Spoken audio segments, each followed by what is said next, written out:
Hi everyone, and welcome to the Coffee Chinwag Show. Fingers crossed we're live.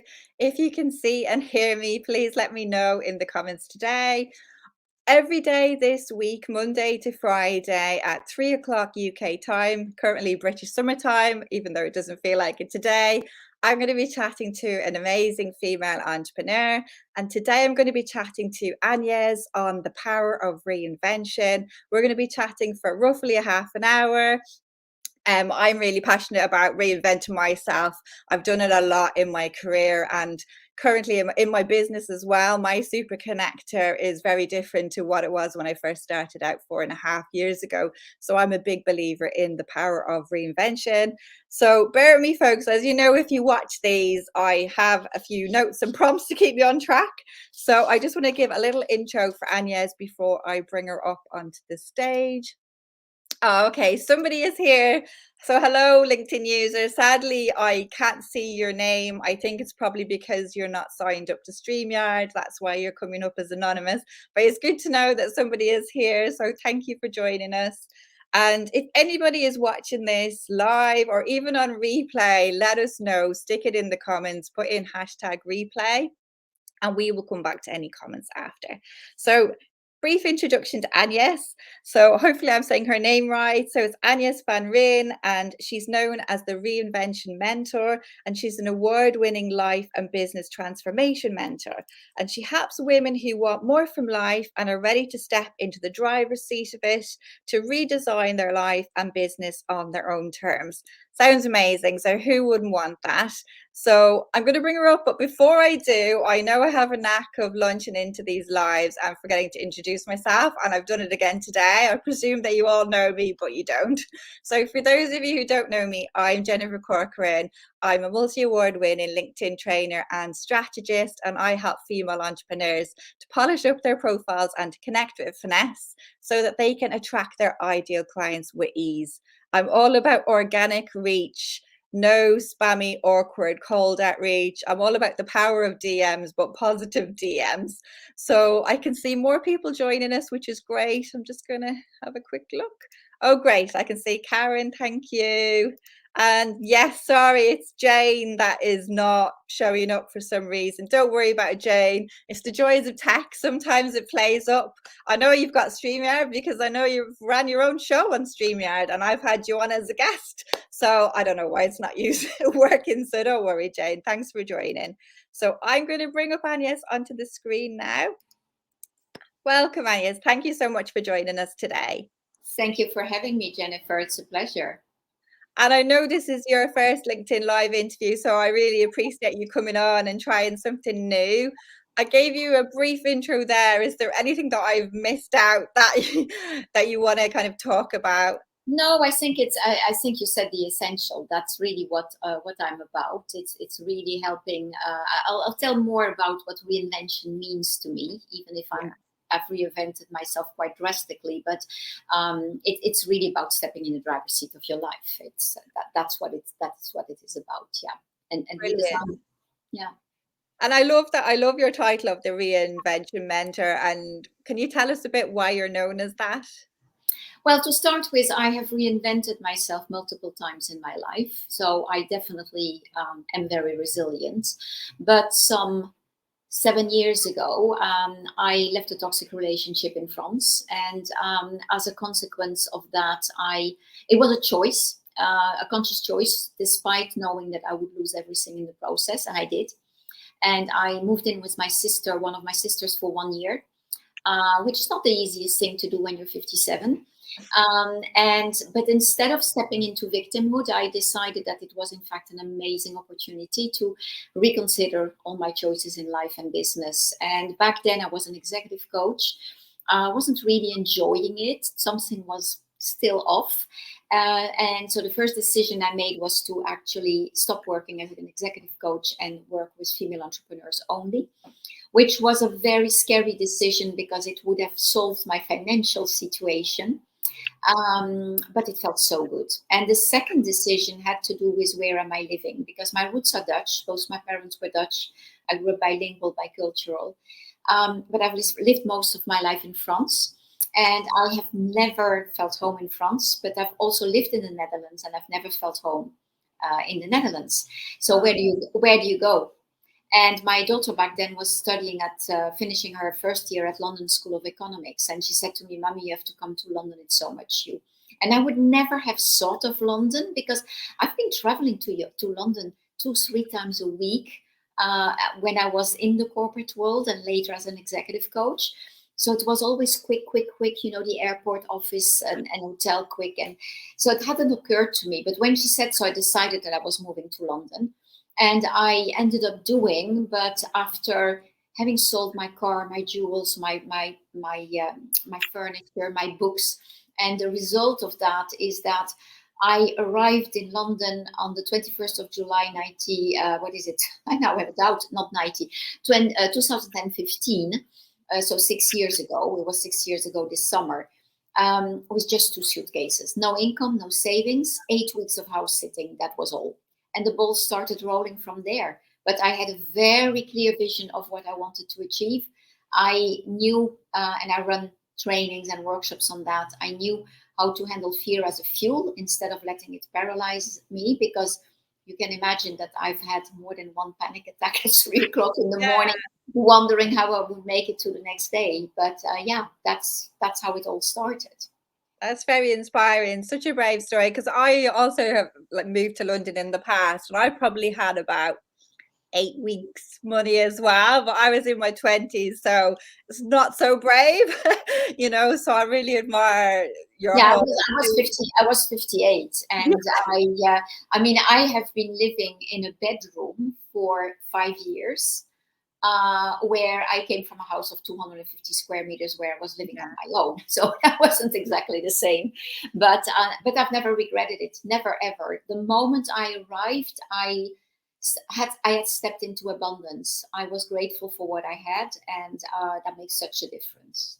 Definitely. You definitely sound like you had the right mindset, and I can imagine that you help all your clients to achieve that mindset, because when we don't Absolutely. have it, we can hold ourselves back. And I love the way that you were well aware of the fear and you reframed it in a positive way. And I tried to do that. I tried to reframe the fear as feeling excited and ready if there's something that scares me. But I think, yeah, that is so brave. It's easier for me as well to move from Dublin to London, because English is the first language as well. So it wasn't that big of a stretch. So yeah, I really admire your transition. I've got a few more questions for you. I spotted on my LinkedIn feed recently, and I think I've spotted on Facebook as well, that you're working on something big. Would you be able to tell us a little bit more about your exciting new project? Well, it originated from the fact. So what I stand for, what drives me totally, is that I believe that every single woman should always have the power of choice. And for me, the power of choice is more than what people usually think. Usually they think it's financial independence. No, I know that it's not only financial independence, it's emotional independence, which in turns leads to the financial independence. And so that's really what motivates me. It's all about helping women step in the driver's seat of their life, as I already said, because ultimately I know that in doing so, they become role models for more women to do the same. And that is how we women will make this world a better place. I'm absolutely convinced of that. So that's really what drives me. And so with the pandemic, you may know that, I think you know, that one of the things that happened quickly when I arrived is I had the opportunity to take over the central London region of the Athena network, which is the UK #1 female business referral network. And without a first cent to pay for it, by the way. But I am therefore dealing with a lot of entrepreneurs, female entrepreneurs, small business owners, etc. And during the pandemic, there was such a highlight on something that I already knew, but it became so obvious, because I do believe that women have been paying the hard price for lockdown. And that had to do with the fact that women were, for instance, having a home office And then all of a sudden, I on screen, I didn't see her on the home in her home office, but at the kitchen table. And I would ask, "Hey, where are you?" "Oh, my husband has taken the home office." And it was always suddenly the husband was becoming is the breadwinner, and therefore all her rights had disappeared, and her business came after, and etc. And that made me so angry. And when I looked at when I was asking, I said, but why do you let that happen? The answer was always, he's the breadwinner. And then I went like, of course he's the breadwinner. You don't have any chance to be one. But it's not only because husband doesn't want you to be the breadwinner. It's you also have your own blocks that are stopping you from being one. And so from there, my shortcut was, women have such a hard time becoming fulfilled in life and business because there is so much more than just the business. And it's the kids, and it's the elderly parents, and it's their cycle and imposter syndrome, and you name it.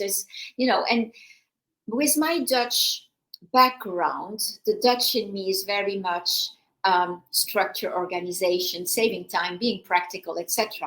And the French in me is something very different to that. I've always thought, since I set up my own business some 15 years ago, I've always thought, why can't I find everything in one and the same place? Yeah. If I wanted clarity, I needed to go clarity coach, business coach, mindset coach, etc. And then you first need to find etc. And so what I am putting together now is a membership site that is for all those women, female entrepreneurs, small business owners, who probably aren't really investing in themselves because they think they don't deserve it, or why, whatever the reasons are. But where they can find not only the business skills, you can find that everywhere now, but also the life skills. And the life skills have to do with things like female health. How do you handle your cycle when you are struggling with it, But also, how do you maintain your health and well-being? And if you're struggling with perimenopause or menopause, how do you do that? But if you're struggling with parenting, how do you do that? And so there's this whole list of topics that are related to something else than business, but that does impact your business. And so I could have done myself a lot of that, because my whole approach is very holistic and I'm an expert in quite a few things. But I thought, no, I'm a connector. I love collaboration. Why would I not, instead of doing everything myself and then bringing in only the missing pieces, why don't I bring all these experts in their field into one and the same place, where I become, to a certain extent, the how do you call that in English? The conductor of the orchestra, if you prefer. Would that be a right term? Yeah. And so that's how I've landed now with, I'm confirmed I'm already having over 40 people, and I've identified 50 plus. And the intention is to have that grow. But it's a community of experts who collaborate together with the objective of helping a community of members who will then be able to grow. So every topic comes in as the 101 version, the basics. I don't know yet how it works, so tell me how it works. And then those who don't want more than that, well, they don't want more than that, that's fine. But those who want more, every expert has options to go for more. So you find in one and the same place not only the skills, but also the community. So it will grow in phases. First, it's all the content, and then we will move into the community building and having monthly master classes and having experts interviews weekly, etc. So that's what Successful Women Academy is about. And it is what I find interesting is that when I identify experts, I approach them about it, they get so incredibly excited. They are almost more excited than I am. And they end up saying, oh, and did you think of that topic and that topic? And I know this expert, and so yeah, I'm really, really thrilled about this project. Amazing. And I know that Jane that was on it, or she still is on here. I'm just going to show up again. I Yeah, know that Jane's one of your experts, and she's going to. Jane is going to talk about the imposter syndrome. Yeah. Yeah, no, absolutely. Amazing, amazing. It sounds like a great collective and a real kind of one-stop shop for anyone who is new to business or in business a while that needs support, and they can just find all the experts there, and a great sense of community as well. Yeah. So no, I'm very excited to see and learn more about it. I can see a few more people joining, so I'm just going to quickly spotlight them on. Oops, sorry, I'm spotlighting Jane again for the third time. So Leanne has said she's called herself the Queen of Reinvention for a while. Now she's proud to be the eclectic butterfly. And lovely to see fellow LinkedIn trainer Jeff Young over in the States. He has said he's ended up reinventing himself in several roles, but they always ended up with him being a teacher. That's interesting, isn't it, Jeff? And you are an amazing teacher. And if anyone's watching today, I'm not the only LinkedIn trainer in the world. Definitely go and give Jeff a follow. He is amazing, and I love his gifts. And you'll understand that when you go and you see his content. So if anybody else is listening today and you've got any questions about reinvention for AnYes, do pop them in the chat, or even let us know about your stories. Like, what have you transitioned from? I know I've transitioned from an award-winning PA to an award-winning LinkedIn trainer, and that was a massive transition for me from corporate to business owner. So let us know in the comments any kind of transition you've had, because they will inspire everyone else when they're reading them. Yeah, exactly. And make it realize, make you realize that anything is possible. It's all about mindset and attacking it with that confidence and just willingness to be up for a change. And I know personally for me, when I was transitioning, even in my business, when I first started, I wasn't always a LinkedIn trainer. I initially was a general social media manager.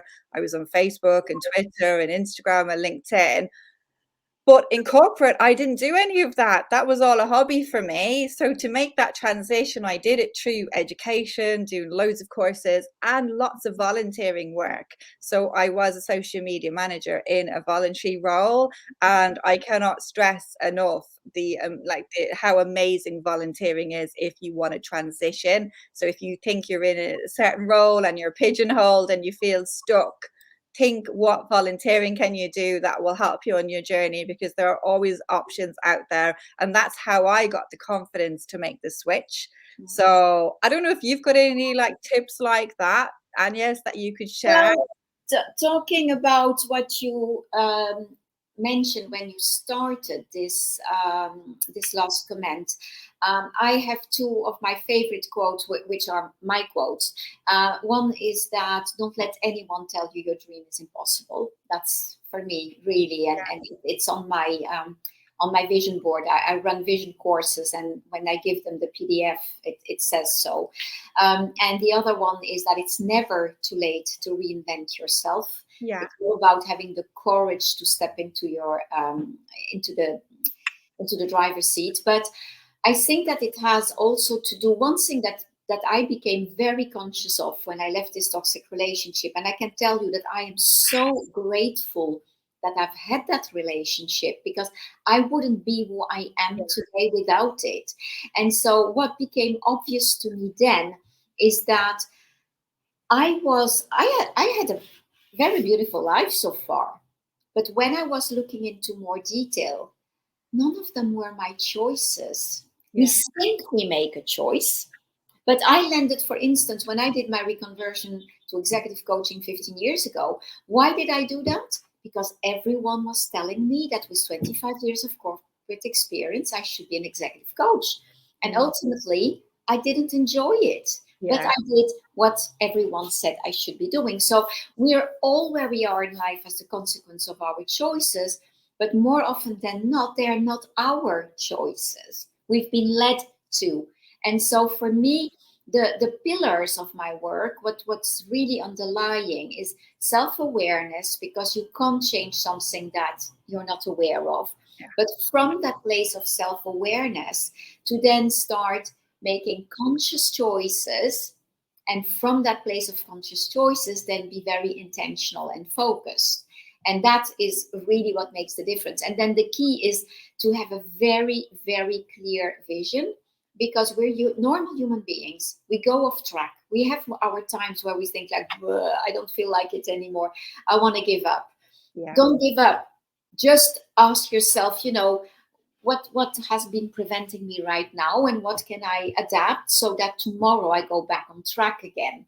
So it's this constant principle of progression, is being conscious of, to start with what we are doing well, because we tend to focus on what we're doing wrong. And from an energetical point of view, it's much better to be in a good place, positive place. So focus on what you're doing well. And from there, look every day at what was challenging, what can I improve, and what did I learn about myself? And rinse and repeat every single day. You can only improve. Amazing. Yeah, I love all of that. And it's even taken me back to when I first moved from Dublin to the UK.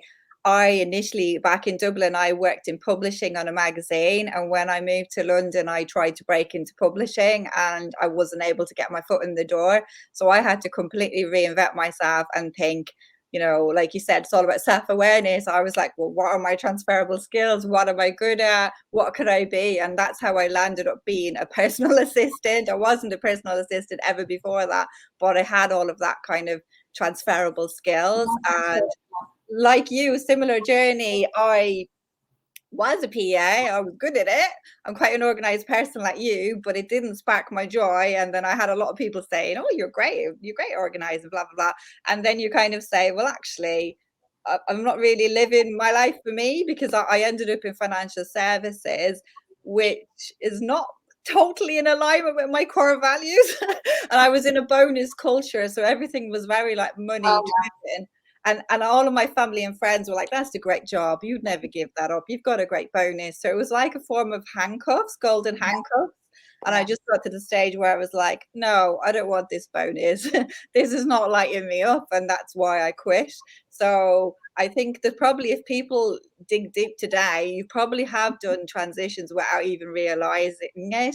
But I think once you have that self-awareness, and then you can kind of make progress. So it's so important, especially as a business owner, to know what you're good at and what are your core values. And I know when I'm helping people on LinkedIn, a lot of people struggle with showing up because they've never dig deep into who they are as an individual and what they stand for, what they're good at. So it's so important to be self-aware. So I love what everything that AnYes is saying. I'm seeing another lady here pop up on the feed.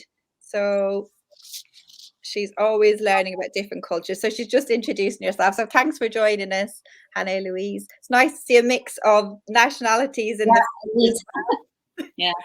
and One thing that I would point out as well, Jennifer, I'm just thinking about it, is that your starting point is to be very clear about what you don't want anymore. yeah, And because, when people say, oh, I don't know what I want, well, start with what you don't want. And when that is strong, that's when you decide that you want to step in the driver's seat, when you start thinking, no way, this is not okay anymore. yeah. And then you can start building the vision. I think it's an easier way to place to start as well, because we all know really deep down what we don't like. So that should be a better way to give you more guidance. So because there have been times I know in my career, and even when I launched in business, you are confused and you're not quite sure. And my business is very different to what it was when I first launched. And over time, I initially became a social media trainer, and I was a trainer on LinkedIn and Facebook and Instagram and Twitter. And yeah, I was good at it and I like social media, but then I realized I'm on the whole time and I'm not really getting that joy. So I kind of, ditched the other platform as well, or went all in on LinkedIn. But it did take me quite a while to make that decision. And I would just say, if you know that something's not working for you, don't take as long as I did, because if I'm honest, hand on heart, I knew from the start when I launched my business that LinkedIn was my favorite. I had certain blocks thinking, oh, who am I to say that I'm an expert? So I kind of had to go around the houses and I ended up back in the same place anyway. So trust your gut. Absolutely. And don't do things just because you feel like you have to do them. And I love what you're saying, AnYes, about every day, kind of do that rinse and repeat and see what you could do better and just be fully self-aware, because like in corporate, sometimes we can coast in our roles and you don't really ask yourself, is this really lighting me up? It's only when in the past, I had back surgery and I was forced to stop for 6 months, did I realize, actually, I'm not in love with my job anymore and I'm going to quit. But it only happened because I was lying on the floor after my backup, because I was just in that loop. And I think as a business owner, you can be in that loop as well. And it's So only easy. when you take the time to stop and think, do you kind of go, actually, what do I like? What do I not like? If I don't like that anymore, take it off my services. Then you've got more passion to shout about the services you do have because they spark genuine joy. And I know I've been guilty of that. You just kind of go into it and Yeah, it's very easy to roll into that. I think that one important thing that we don't probably point at enough is always ask yourself, how does it make me feel? How yeah, does it make me feel? And from there, I mean, as you say, it should bring joy. I always say you will always perform best if you are doing what you love doing with the people you're loving doing it with or for, and who of course are willing to pay for it, but that's another part of the story. but but the whole notion, that's why I see so many people being afraid of niching down because they think they can serve everyone. But I always say, if you end up working with someone who drains you, you don't enjoy working with them, etc. yeah, It's not a pleasure for you. And then, assuming you will have done a good job, uh, they may send you more people like them. You don't yeah, want that, so you don't help yourself. No, it's really important to be very conscious of how people and what you do and etc. makes you feel. I know that I've taken away a lot of my services because ultimately I know that that's not what I'm enjoying. I yeah, help people organize themselves, and it's interesting because I'm very, very organized. The only reason why I am so organized is because I hate wasting time. Because I was running time and priority management trainings in the corporate world, and the first question I was always asking is, what is time? And so yeah, people come up with all type of answers. The only true answer is, time is life, and I don't want to waste life. yeah, So that's why I hate wasting time. And yeah. so therefore I organize myself. So I'm very good at that.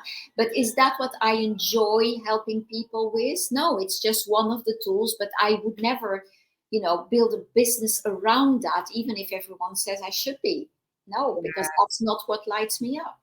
I completely relate to that, honestly. Everything, everybody's like, since I've kind of stepped away from the corporate role of being a PA and super organized, I am organized, but not to the point as I was before. And I used to be the one with family and friends. They'd be like, Jennifer will do it, Jennifer will do it. And now I'm like, no, you'll do it. We share it. It's kind of like, because I used to be in the loop of doing it, but then I realized actually it's a bit of a stressor on my brain. It doesn't spark joy, and it's probably as much of a stressor for me as anyone else. But because I'm good at it, or like you, I don't like wasting time. You just want to get it done and get a quick win. And you'll organize it quicker than them. You just take it on. But yeah, I totally relate to that.